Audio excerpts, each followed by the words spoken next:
কখনোই মুসলমানরা বন্দে মাতারাম গাইবে না, আর গাইতে পারে না। আপনাদের দেশবিরোধী স্লোগান জয় বাংলা বলতে কোনো আপত্তি নেই, আপত্তি আছে বন্দে মাতারাম বলতে, তাই না? ঠিক আপনাদের মতো মুসলমান, হিন্দু, জৈন, শিখ, খ্রিস্টান, পার্সি যারা এই দেশে থেকে, এই দেশে খেয়ে, এই দেশের পরে দেশবিরোধী কথা বলে, যারা বন্দে মাতারাম বলতে লজ্জা পায়, যারা ভারতে থেকে ভারত মাতৃভূমি, ভারত মাতা কি জয় বলতে লজ্জা পায়, তাদের এই দেশে কোনো ঠাঁই নেই, তারা এই দেশে থাকার কোনো যোগ্যতা রাখে না। যাদের বন্দে মাতারম বলতে এত ফাটে, যাদের বন্দে মাতারম বলতে এত চুলকোয়, যাদের বন্দে মাতারম বলতে গেলে বুকটা চিনচিন করে, তাদেরকে আজকে আমি শেখাবো বন্দে মাতারম জিনিসটা কি। বন্দে মাতারম শুধু একটি গান নয়, এটি ভারত মাতার প্রতি কোটি কোটি মানুষের ভালোবাসা, আত্মত্যাগ আর আবেগের এক অমর উচ্চারণ। যখন মানুষ অন্যায়ের বিরুদ্ধে মাথা তুলে দাঁড়াতে শিখেছিল, যখন স্বাধীনতার জন্য বুকে রক্ত দিতে দ্বিধা করেনি, তখন তাদের ঠোঁটে ধ্বনিত হয়েছে বন্দে মাতারম। এই দুটি শব্দের অর্থ মা তোমায় প্রণাম। এখানে মা বলতে শুধু মাটিকে নয়, সেই দেশকে বোঝানো হয়েছে যে দেশ আমাদের জন্ম দিয়েছে, আশ্রয় দিয়েছে, ভাষা দিয়েছে, দিয়েছে পরিচয়।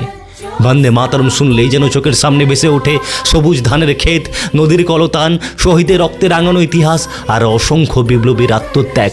এটি এমন এক মন্ত্র যা ভীত মানুষকে সাহস দেয়, দুর্বল মানুষকে শক্তি দেয় আর দেশপ্রেমিকের হৃদয়ে আগুন জ্বালিয়ে দেয়। একসময় ব্রিটিশ শাসকেরা এই ধ্বনিকে ভয় পেত, কারণ তারা জানতো যে জাতির কণ্ঠে বন্দে মাতারম ধ্বনি জেগে ওঠে, সেই জাতিকে কখনো দাস করে রাখা যায়নি আর আগামী দিনেও যাবে না।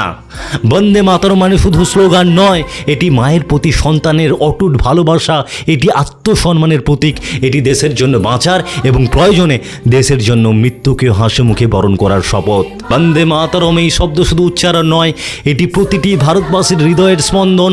আজকের প্রজন্মের কাছে বন্দে মাতারম হওয়া উচিত দেশকে ভালো রাখার শপথ, দুর্নীতির বিরুদ্ধে প্রতিবাদ, মানুষের পাশে দাঁড়ানোর সাহস আর নিজের মাটিকে সম্মান করার অঙ্গীকার। কারণ সময় বদলায়, সরকার বদলায়, রাজনীতি বদলায়, কিন্তু মাতৃভূমির প্রতি ভালোবাসা কখনো বদলায় না। বন্দে মাতারম তাই শুধু একটি ধ্বনি নয়, এটি অতীতের গৌরব, বর্তমানের চেতনা আর ভবিষ্যতের শক্তি।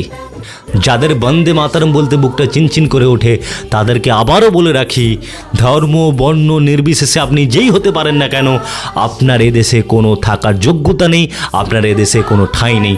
আপনাকে দেশে থাকতে গেলে বন্দে মাতারম বলতে হবে, আপনাকে দেশে থাকতে গেলে আমাদের মা ভারত মাতাকে সম্মান দিতে হবে।